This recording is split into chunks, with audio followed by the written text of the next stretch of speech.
Chapter 15, You Hate Time Travel, I Hate. Chapter 15, You Hate Time Travel, I Hate Time Travel. After countless centuries since the end of the Dragon War, the 7 goddess keys have finally re-emerged into the world. Emperor Zog seated. And yet I possess only 2, while Ryu the terrorist has 5. He swept his mad gaze around the audience chamber, taking in those observing him. The lesser officers, some hiding their fear, some not. White, her beautiful face angry and defiant but restrained, under control. Black, a motionless lump of sorrow whose eyes spoke of a desperate need to kill something. Silver, emotionless as always in the void beneath her hood. Jade, his frozen face twitching only slightly with the whirlwind of emotions raging under it. And the 2 empty thrones that none dared even glance at. And not only that, but 2 members of my glorious Tiamat unit have fallen in their duty. 2. Roaring, the Emperor lunged forward and smashed a pillar to gravel with his armored fist. This insolence! This audacity shall not go unpunished. It shall not indeed, my Emperor. Jade agreed, voice calm and cool. I swear to you upon my title as the Gold Lord, Ryu and his ragged lot shall pay with their miserable lives for what they have done to us. To some of us in particular. Goda made a hoarse, animal grunt. We shall have our vengeance, and we shall make the 5 goddess keys remaining ours. As always, I place my entire trust in my glorious Tiamat unit. Zog sat back in his throne. You have always served me faithfully, and never failed me once. I would be a foolish man indeed not to heed you now. A few of the stupider officers started to mumble some commentary on this to their fellows, but stopped as Goda's eyes snapped onto them. Jade and Silver were indecipherable, but the mood on the Black Warrior's face was crystal clear to even the most idiotic knight. Emperor Zog continued speaking as if nothing had happened. Even now, I am sure, the spirits of the Blue Alchemist and the Red Dream Master watch over us at Laden's side. They cry for vengeance. It shall not be denied them. What are your plans, my Gold Lord? There is as yet one place of importance between the terrorist group and Skanda. Jade explained. The town of Carmen, and the former lands of the Fusion clan. I'm sure everybody here remembers that area. He smirked, a rare occurrence, and the lesser officers blanched to a man. Good times. Even if, by reports, we missed a few. Oh well, nobody's perfect. At any rate, they will most likely be coming through there. Ah. So, what do you advise we do? Zog asked. Soldiers, perhaps. Jade shook his head. No. As we had proven to us in the lands of the East, they are largely ineffective against this enemy. The Tiamat unit shall be dispatching another of its members. One whose soldiers would only be a liability for. Zog raised an eyebrow, surveying the remaining members. White. Correct, Your Majesty. Searle nodded. Normally, the present circumstances would suggest taking another of our number with me, but I work best alone. And I am definitely the best choice for this matter. Seeing as how I know the territory better than anybody else here. I don't think anybody will dispute that claim, White. Zog grinned. I won't argue with your choice. You know your abilities better than I do, all of you. But White. Don't fail me. If you fall as well, they will reach Skanda. Don't let that happen. Searle bowed. I won't, my Emperor. A legacy from Red shall ensure it. They shall not pass. The Mad Emperor nodded. Very well. Dismissed, then. The lesser officers filed out first, and the Tiamat unit after them, leaving the Gold Lord to converse in private with Emperor Zog as usual. Once they were away from the unit, the officers began conversing about the events. And they called us stupid. One general, Zerm, was saying to a friend at the rear of the crowd. We all know what's going to happen. She'll get taken out just like the others. Good riddance to bad rubbish, I say. The other general, Pes, laughed quietly. And then they'll come here and take the others down too. Maybe even the Emperor. Might be time for us to jump ship, eh? Zerm nodded. It's a thought, Pes. I sure don't want to wind up like those monstrosities. Ryu the terrorist showed good judgment in cutting him down, I say. World's better off. Unfortunately for the 2 generals, they had not taken into account the hearing range of certain superiors, as well as their positions at the rear. Even as Pes nodded, there was a bellow of rage. Zerm turned to see death bearing down upon him like a force of nature, as Goda slammed his cinderblock fist into the general's chest. Zerm's back exploded in red, blood, shattered bone, and other, less mentionable things blasted out as if he was a grenade, splattering several other officers as well as the walls and ruining the carpet. General Pest turned to run, but Gota had not come alone. Silver was waiting. Her hands pressed against either side of the general's head, almost gently, and it glowed. The next moment, the head was simply gone, a waft of smoke rising from the neck hole as the body collapsed without even a drop of blood. The other officers fled, screaming. Gota stared at them, nostrils flaring, even as the husk of General Zerm slid off of his fist, but Silver laid a hand on his arm. Enough, Black. They've received the message. None of them will ever say anything about your brother or Blue ever again. Leading him by the arm, she took him back to the Tiamat unit's quarters where Cyril and Jade were waiting for them. I take it 2 positions on the general staff just became vacant? Jade inquired dryly. Gota nodded without a word. The Black Warrior seldom spoke at all these days. He went to wash his hand off in the back, and Jade turned to Cyril. All right then. I think we both know what you need. The time key? Silver asked. Cyril nodded. Yes. Like the king key, it was hidden far away from where it was actually meant to be used. The place where its powers can be unleashed is the Tower of Talk, near Carmen. That key will be an integral part of my defense against Ryu. However, Emperor Zog is about as likely to let you leave here with it as he is to eat his crown. Jade smiled grimly. So, Cyril, you'll need to use all of your art here, even before you leave. Steal the time key? Silver was surprised. If the Emperor finds out. He won't. Cyril assured her. Come on, Sil. Back up your own gender. I'll be fine. If you say it, I believe it is so. Silver nodded. Just be careful, White. I always am. Tell Black I said goodbye. I'll see you all around. With a blur of motion towards the ceiling, Cyril was gone. Anybody know where Karn is? Ox asked as he walked into the inn's common room. It's been a while since I last saw him or Mogo, and that makes me nervous. Yeah, we know. Bo stretched. Gob is gone, too. Last time anybody saw them was 2 days ago. And nobody knows where they went. Ox scratched his head. Nope. Dees confirmed. We figure they know what they're doing, since they waited until now to do this, when we're taking some off time. Still, I'd hate to be them when they get back unless they have a good explanation for the boss. Ox nodded, sitting down at the table. Yeah. And even if they do, he'll probably go on for at least an hour. Where is he right now, anyways? Fishing. Bo shrugged. At the duck pond. As usual. It relaxes him. Granted, this entire place relaxes us, but that helps him even more.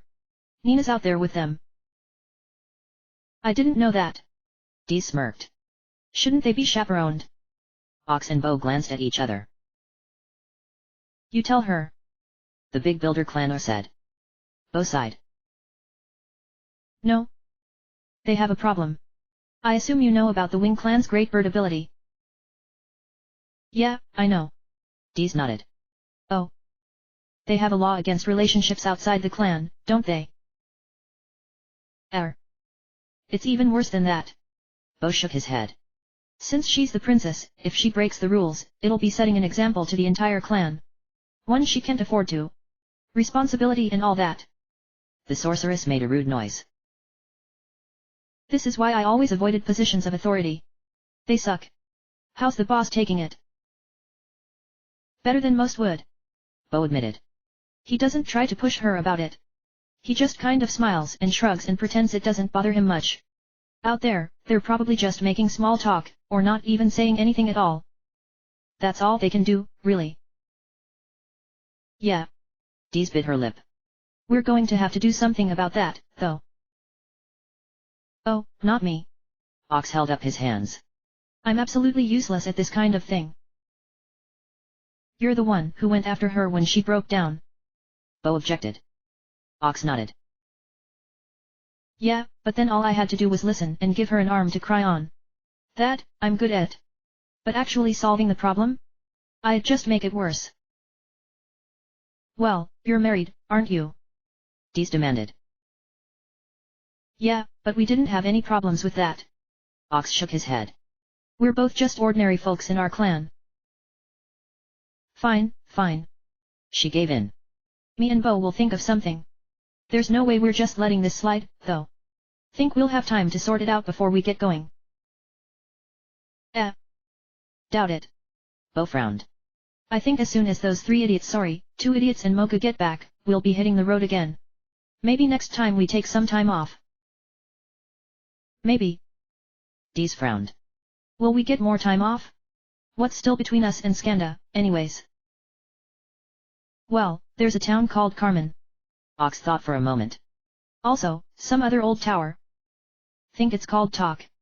And south of those, the former lands of the Fusion clan. With all of that, I'd guess we'll run afoul of at least one more Tiamat unit member before we make it to Skanda. Wonder which one it'll be. Dees made a face. Hope it's the White Assassin. We've already had our obligatory butt kicking by her, so we can cut to the chase. Obligatory butt kicking? Ox frowned. Bo nodded. Yeah. Haven't you noticed? The first time we meet any of the Tiamat unit, they kick our butts. Cord shrunk us, Moat sent us into Dreamland, and Searle got away with the time key. So we figure the same sort of thing will happen whenever we actually meet Goda, Jade, and the Silver whatever. Let's just hope we don't have to get one from Emperor Zog, too. Dees added. Ox sighed. You two worry me. Hey, one thing I've learned in my life, and it's been a long life, is that you can never underestimate Loden's willingness to make things weird. Dees yawned. Amen to that. Karn agreed. All 3 of them turned their heads to see the cheeky thief walk in, trailed by Gobi and Mogo. They were dripping wet. Ah, the runaways return. Bo smirked. You 3 are in for it when the boss comes back. Oh, he's already here. Ryu informed them, walking in with Nina behind Karn. All right, Karn. You're the ringleader of this little absence, aren't you? Start talking. It's really rather simple, boss. Karn looked tired, but happy. The next survivor of my clan is quite a bit away from here. Actually, his house is underground, completely closed off.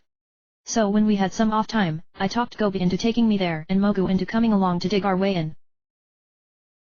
Hold it. Nina blinked. You've only been gone for 2 days. How did you get to the ocean that fast? The river just outside this town. Gobi explained. After it goes underneath Spire, it stays underground all the way out to the ocean. Dark dragons can't watch that. Coming back up against the flow was a pain, though. Yeah, I'll bet. Ryu sighed. Well, this thing had better be good. Let's see it. Karn nodded and motioned for Ox and Bo. Come on, you two. Selecting for strength and speed this time. No helping it, I guess. Ox sighed as he and Bo walked over. Karn concentrated. Fugios Karn Taurus Ox Canis Bo. Fugios Doof. Doof. There was the customary flash of bright light, and then the fusion was visible. Doof, as he was apparently named, was very, very big. His legs were like oak trunks, and his arms not much different. He wore blue, spiked metal armor that made Nina wince just looking at it. His head was buried in a mass of long hair, both front and back, his face barely visible. And protruding from his forehead were a pair of long, curved horns that came forward like a fork. The entire fusion was at least 10 feet tall, and almost as wide.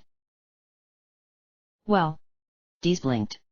That should do quite a job on our enemies in the mass times acceleration department. I guess so. Ryu nodded. All right, this was worth it. But revert for now, okay? You'll scare the townspeople. If you insist. Doof closed his eyes and split back up. So, do we leave tomorrow, boss? Mogu asked, speaking for the first time since they had returned. Ryu slowly nodded. Guess we should. We've stayed here long enough. Yeah, we are. So I should get on with the talk, then. You guys stay here and just kick back. I can take care of this. Sighing, he left the inn and walked towards the local temple of Loden. Waiting for it to clear, he then entered. Ryu. Loden greeted him. How are you? Better than I was on that day back in Gust. Ryu admitted wryly. I'm not exactly comfortable here, still. And I had a fight with Nina over it too, which made me even crankier later. Is that settled? Lawton asked, a bit concerned. Ryu shrugged and smiled. Mostly. But that's a different matter. After that was patched up, though, I realized I hadn't exactly been behaving appropriately. Both there and here. He sighed. You've helped us out. A lot. I shouldn't be getting angry because you know more about what's going on than we do. I still can't tell you everything, Ryu. Lawton admitted. I'm sorry, but I can't. But I want you and your friends to succeed, Ryu. That much, I can promise you. That'll do for me. Ryu grinned. But with all due respect, I don't think I'll be becoming a priest when this is all done. Lawton grinned back. In all honesty, I never really expected you to. That wasn't your purpose from the beginning. Then we're fine. Ryu gravely shook the dragon god's hand. We'll be heading south tomorrow. Anything you can tell me about Carmen? Lawton's face grew serious. Be on your guard, Ryu. Things have already begun to move into motion down there. You are approaching the end of your quest, but before that, you will have to go through something that may be very hard, especially for one of you in particular. Be ready. Ryu nodded. I will. See you around, then. Waving, he left the temple and returned to the inn. Still can't believe we had to walk through the freaking waterfall to get into the tunnel. Karn was grumbling as the group approached the town of Carmen. Gobi rolled his eyes. Enough, already. Sheesh. Water is good for you, believe me, I know. And besides, you dried out quickly enough once we were back out in the sun. Look, there's the town. Doesn't look like much. Nina commented. Barely more than a village. Just like home. Ryu smiled. My own town was about this size. Carmen is the smallest of the 6 areas of note, well, 7 if you count Tunlin in the lands of the east. Gobi explained. Skanda, of course, is the largest. Odd contrast to have these two so close, but it sort of makes sense if you think about it. Come on, let's head to the inn and see if... He fell silent instantly, and stared forward along with the others. Spring and Gust had problems that were evident upon first sight. This, however, went beyond a problem. Something in Carmen was very, very wrong. What the hell? Dees demanded, summing it up. They're frozen. Not just the people. Bo growled. The air. The heat. Look around. Everything's stopped. It seemed as if the entire town of Carmen had decided, at one point, that it would stop moving. It was frozen in time. People moving down the streets, children laughing and playing, water being poured into a trough, pigs rooting through a garden, even a bird flying through the air. It was all motionless, statue-like. There was no wind, no heat, and underneath their feet, the ground felt harder than the toughest steel. None of them wanted to touch anything else to find out if it was the same, particularly not the people. Tiamat unit. Ryu spat. Has to be. Nobody else on this planet could even come close to doing something this radical. And I'll bet I know how. Even they couldn't do this without the help of something even more powerful than them. The time key. Karn's eyes narrowed. So by my guess, it'll be the white assassin who's behind this. She stole the key, she'd want to be the one to use it. The question is, where is she now? Doubt she's here. Hey? Hello? Is somebody over there? A new voice yelled. Looking where it was coming from, they saw a young man running towards them. Like the other residents of Carmen, he was human, although his skin was somewhat darker than the others. You're not frozen. Neither are you, we see. Nina smiled. We're just passing through. We're not from here. You are, I take it. Yes. My name's Alan. The young man looked around, worried.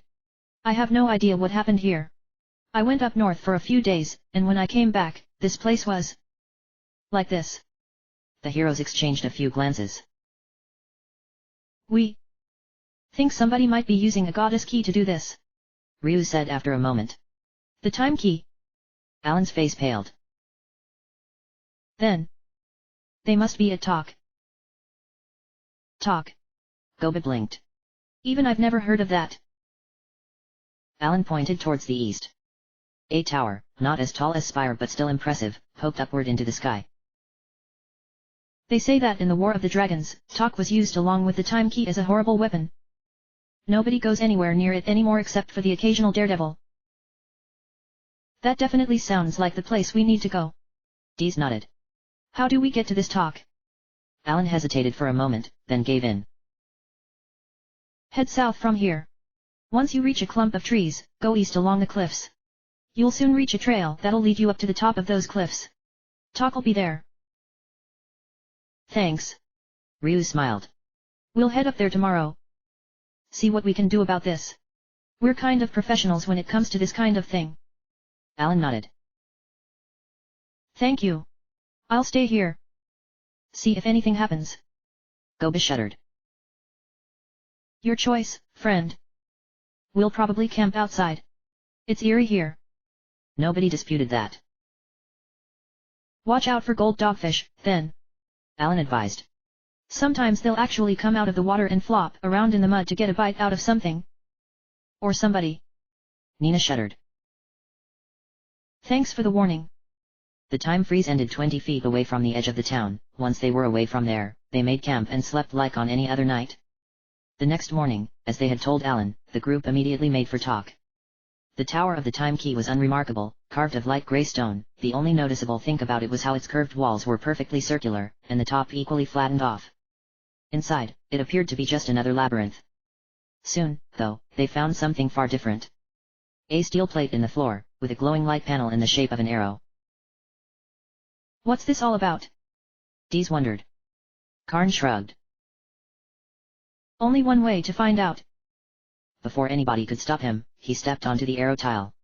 The effect was decidedly strange. He vanished, then appeared several feet away, in the direction the arrow was pointing. Whoa. Weird. But cool. Hey, there's another one over here, pointing towards a wall. Karn, wait. Bo yelled, again too late. Karn had vanished.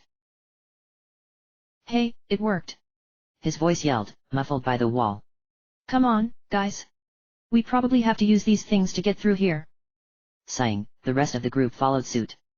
It turned out he was right. By using the arrow tiles, they soon found the stairs up. The following floors were different variants on the arrow tile theme. The second had 4 main rooms with very narrow hallways outside that required them to take the first tile in their path. The third was actually a combination of 2 levels, one raised and one lowered, with the arrow tiles the only way between them. And the fourth floor. Even Karn groaned when he saw the checkerboard pattern of arrow tiles seemingly pointed in random directions throughout. That floor was only conquered thanks to Nina calling out instructions from overhead.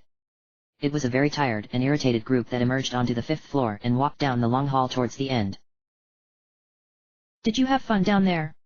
A female voice asked sweetly. All of the heroes dodged or defended as a flying knife came at their heads. When they looked up, Cyril, the white assassin, was standing on a rise in the floor in front of them. We meet again. Shall we skip the introductions? I think we all know each other well enough already. Yes, I suppose we do. Dees growled. And no, we didn't have fun. Those mazes were quite the aggravation. You're ones to talk about aggravation. Cyril made a rude noise. You've cost me and my unit all sorts of trouble. Now, though? Now it ends. Oh, really? Karn snickered. 8 against 1, lady. It didn't turn out so well for your friends, and it won't for you. Ah, but I've got something they don't. Cyril reminded him. Time is on my side. See for yourself. She made a motion with one hand, and between her and the group, the air itself opened up into a hole of absolute darkness. Ryu recoiled at first, thinking it was an attack, but it made no motions. Then it flashed, and suddenly the window was the only thing that wasn't dark. Instead, it now showed a still image. The town of Carmen, still frozen. Yeah, you did that? We noticed. Gobi remarked dryly. Cyril laughed richly. I'm glad you did. I view it as a work of art, myself. So what do you think of it? The entire town, frozen in place. Never changing. The people there will never grow older. They will live for as long as this remains. The plants will never wilt, the water will never dry up, the weather will never change. It will all remain this way. Always. Get to the point. Karn said sharply. Art, schmart. If you're an artist, I'm a snowmacaque. What's the real reason you did this? Searle laughed again, much more evilly. If you insist. The real reason was to show you all. Show you what I could do with this time key, with the power of the goddess keys. And this is only the beginning. The beginning. Dees blinked. That's right. I kind of like the town this way. Who knows? Soon, I might do this to the entire world. You wouldn't dare. Bo yelled. You do that, and you'll never accomplish your goal. You'll never get all the goddess keys. Yes, won't it be wonderful? Searle giggled. Never reaching the end. The final chapter of the story never coming. Everybody in the world, knowing what should come, but forever stopped, never knowing the result. Caught in anticipation forever. How glorious it will be. You're just as insane as Moat was. In court, too, from what I've heard. Moga realized. And if I am? Searle challenged. Who's to say you're not all insane as well? Not as though it matters. You're not the ones who will decide what happens here. The one with the power of time is me, and only me. And then, somebody in the window on Carmen moved. Hey. It was Alan, the young man they had met there. Who? Who is that? How did he escape the time freeze? He was out of town at the time. Ox informed her. So you didn't get him. His name's Alan, if that matters. None of them were expecting the white assassin's reaction. Alan. No. No, it can't be. She shrieked. You lie. Even if he looks. No. The darkness around them was sucked back into the window in the air. Behind it, Searle's teeth were bared like a wolf. I've had enough of you for now. If you're smart, you'll find some place you enjoy and wait for the world to stop. Be gone. Before anybody could react, the window pulsed. The world around them wavered as they were drawn inside. Everything went black, and the only thing they heard was Searle's mocking laughter. Ugh. Ryu slowly regained consciousness. What the hell? Don't want to do that again. He looked around. It was night, and he was lying with his back against a phenomenally large tree. It was the smell of the tree's fruit that had woken him up. It was sharp, rich, and sweet and tangy all at once. All around the tree, however, was ruin. Rubble and broken walls stretched for miles. It seemed there had once been a large town here. But now, it was gone, nothing even remotely habitable remained. For a moment, Ryu wondered if there were any remains of the inhabitants, then realized that they were near a beach and remembered what Alan had told them about gold dogfish. If any bodies had been here, they had been dragged out to sea long ago. Wonder where this is. Hey. Anybody else here? Exploration showed that none of the group had come with him. Oh well. Maybe they're back at Carmen. If that's nearby. Who knows how far away that sent me. Fortunately, he soon saw talk to the north, and from there was able to make it back to Carmen. As he entered, something fell out of the sky and slammed into him. Ryu. You're alive. Nina hugged him. Thank Lawton. We were all sent to various places near here. We searched, but couldn't find you. I got dumped a little further away. Ryu smiled. But I'm fine. The others are all here, then. Yeah, they're in there. Nina pointed to a house, and her smile faded. That's Alan's place. He's in there too. Alan? Ryu frowned. Yeah. Searle seemed to know him. Shall we go have a talk with him? Walking into the house, they found everybody else sitting around a table. There you are, boss. Bo smiled. Knew you'd find your way back here. Well, now that we're all in attendance. He shifted his gaze to Alan. Time to talk, friend. It seems you and Searle, the white assassin of the Tiamat unit, know each other. Searle. Alan's eyes grew distant. It's been a long time since then. More than a decade. So she was a childhood friend? Dees asked. Alan nodded. Yes. We grew up here. She had a bit of a rough childhood, I'll admit, but when she was young she was never violent. Never cruel. She was my best friend. I never would have believed that she would end up helping the Dark Dragon Emperor like this back then. People change, Alan. Bo said bluntly. Sometimes they change for the better. Like Gobit. Hey. The fat Menero objected. But sometime they don't. Dees continued what Bo had been saying, ignoring Gobe. Searle has obviously done the latter. She's the white assassin now, Alan. I don't know how much you've heard about that, but regardless. She's not who you knew. Not even close. Yeah. Alan sighed. I guess so. You're right. Are you going back to talk, then? We have to. Ryu admitted. We can't leave her up there with the time key. I'm not sure if she really intends to do what she said, but either way we have to stop her. We'll rest outside the town tonight, then head off in the morning. Leaving Alan, they made camp in the same place they had the night before. As usual, Gobi cooked. After eating, they crouched around the campfire in pairs, talking about various things. Gobi and Karn argued about comparative moralities and stealing somebody's possessions versus cheating them on the market. Ox and Mogo chatted about their families. Bo and Dees watched the others and muttered about the future. And Ryu and Nina didn't say much at all, really. Ryu. Nina spoke after a while of silence. You know, Alan's not telling us the entire story. Right. Yeah, I know. Ryu nodded. It was pretty obvious. But it was also obvious that he wasn't going to tell us, even if we called him on it. So I let it lie. We'll look in on him again tomorrow before we go. Maybe he'll feel like telling us then. Maybe. Nina agreed. It might not even be anything important, anyways. This is just a guess here, but they were probably more than just friends. It does seem that way, doesn't it? Ryu nodded. But I don't think we'll be getting any breakdowns like we did with Court. Searle seems to remember him perfectly, and she doesn't seem like she'll be changing her mind on anything for him. We'll have to take her down like the others. Nina sighed. Yeah. So? Where did you go, anyways? When Searle sent us all flying away, I mean. Some place south of Talk. Close to Skenda, probably. Ryu answered. A ruined town. Completely destroyed. Looked like it had been for a long time.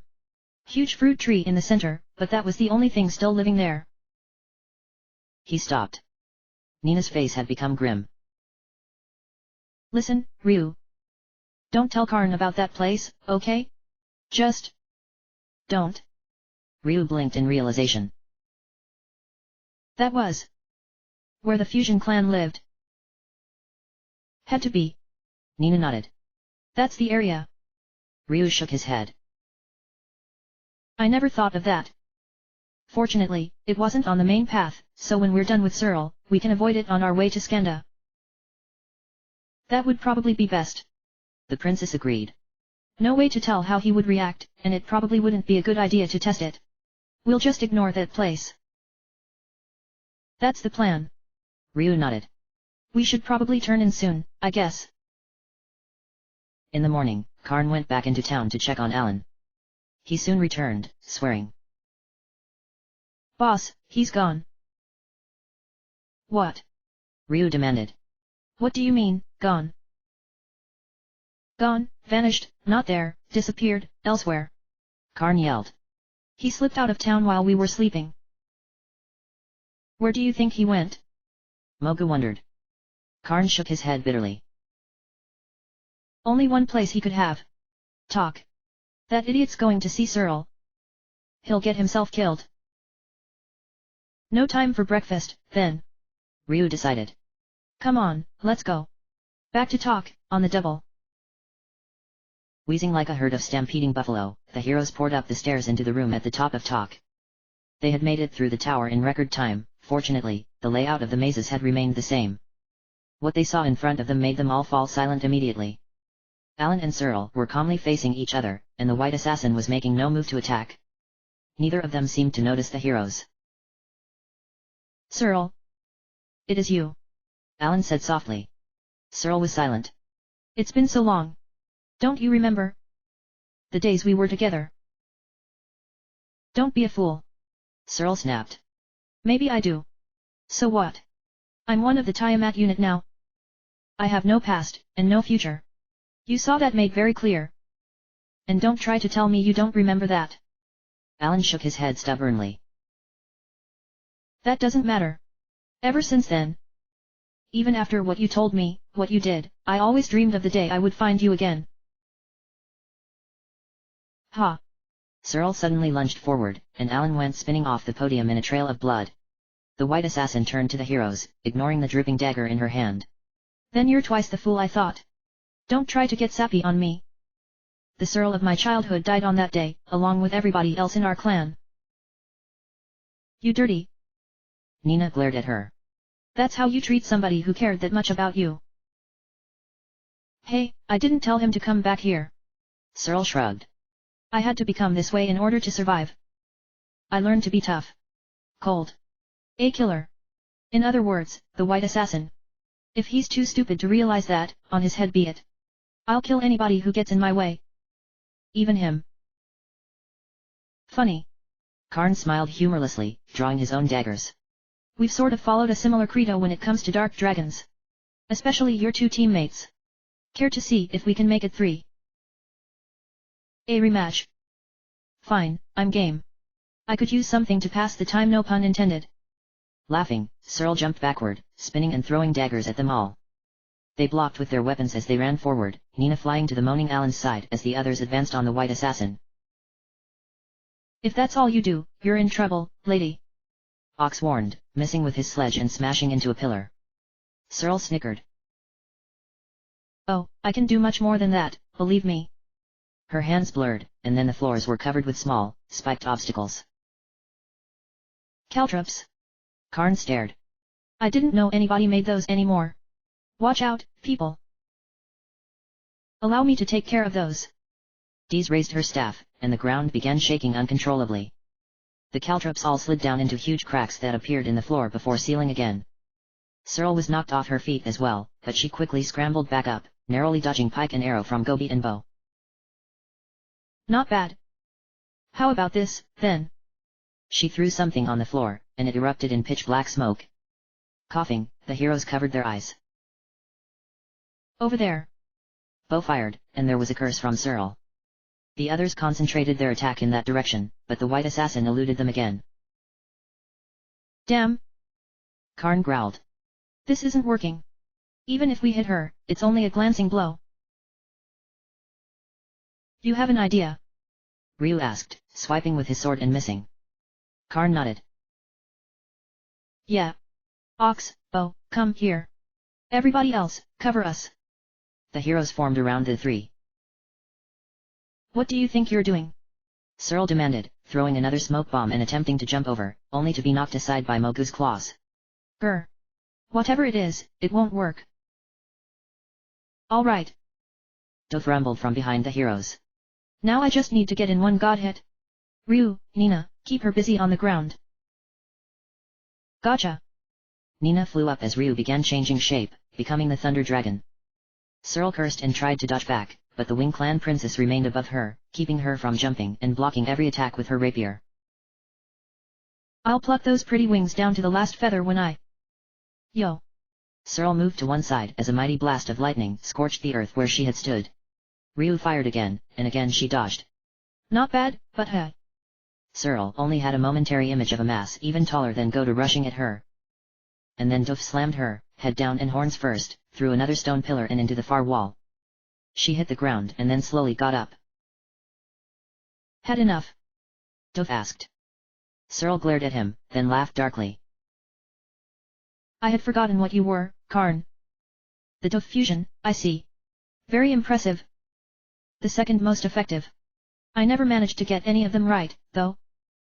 Blame it on my mixed heritage, I guess. You never. What? Doof stared, puzzled. What do you mean? You didn't tell them, Alan. Searle laughed, mockingly. How dishonest of you. And that's supposed to be my role. What, did you say we grew up in Carmen? And you all believed him? Ha. Come on. When I launched you out of here, at least one of you had to have landed near the ruins. And you never put 2 and 2 together. Ruins? Doof blinked. Wait. The only ruins around here would be... He froze, stunned. No. You can't be. You're a dark dragon. Half dark dragon. Searle corrected. And Alan here is half human. But the other half, and our childhood, are the same as you, Karn. The poor, pathetic, extinct fusion clan. It's not a happy story, and I don't really feel like telling it right now. Suffice it to say, my lacking in the arts of our clan was more than made up for in my skill with other areas of magic. Something I taught all my compatriots in the Tiamat unit. Transforming. Ryu growled. Searle nodded like a schoolteacher praising a child for giving a correct answer. Why do you think their alternate forms were so fearsome? Because they learned how to make them from the best. Look for yourselves. Smiling cruelly, the white assassin began growing, larger, taller. Below the waist, her body became covered with a mat of fur the same color as her hair. From that mass, 4 blue cat-like legs hit the floor and flexed. Above the waist, however, she remained human, twice her normal size. As the final touch, her forearms darkened and hardened, bending upwards and then forward again, becoming insect-like red-side claws. Impressed? I can control every aspect of my transformations perfectly. Geez. Ryu yelled. This is new. Who cares? Blast her.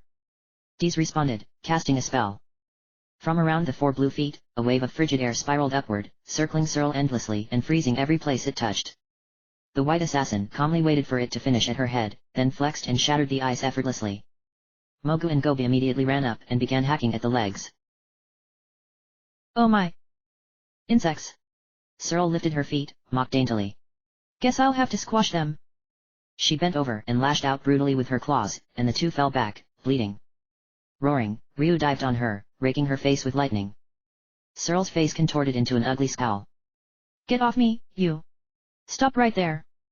She threw out an arm, pointing at him, and Ryu froze like a statue. Suddenly, there was a bellow like some god of war, and Doof was charging again. Searle could do nothing to stop him, he hit her in the side at full speed, and the two of them went tumbling to the floor. You were the one, weren't you? Doof demanded. You were behind what happened to our clan. To our people. A clan you never knew, idiot. Searle taunted, raking his face. You were barely out of diapers when it happened. Believe me, they deserved what they got. And even if they didn't, what does it matter now? They're dead, and nothing can bring them back. And Alan? The fusion demanded, ramming a horn into her left foreleg. What about him? Did he deserve that too? I spared his life once already. Searle yelled. What do you want me to do? Welcome him back with open arms? I told him never to come near me again. He didn't listen, it's his own fault. Doof lunged again and crippled her other foreleg. Don't even say that. One thing I've learned. Anything you do, good or bad, is your decision. Nobody else's. Pathetic wretch. Searle shrieked, using both claws to throw him aside. You know nothing. You talk to me of that, of making your own fate. It would be funny if you actually knew what you talk about. Instead, it's disgusting. Enough talk. Ryu glared. Searle looked around and saw that, while she had been wrestling with Doof, the others had surrounded her with her back to a wall. We don't really care about your reasons. You've done more than enough to deserve death. And we will kill you. You're no match for us. Just like Court and Moat. You're through, Searle. The white assassin's eyes narrowed. You forget. I have a trump card. You're stronger than I predicted, but you still have no chance against this. She spun and put one claw on the time key before anybody could stop her. Again, the air itself split, becoming a rift in space and time. And then a window, looking on Carmen. Specifically, on 2 children, 1 female and 1 male. And then, to everybody's shock, the children began growing older. They were still motionless, but their bodies changed, advancing to adulthood. What are you doing? Mogu demanded, horrified. I'm advancing time, of course. Searle laughed. Silly boy. I don't need talk for this. This function of the time key is self-contained. And I'll keep it up.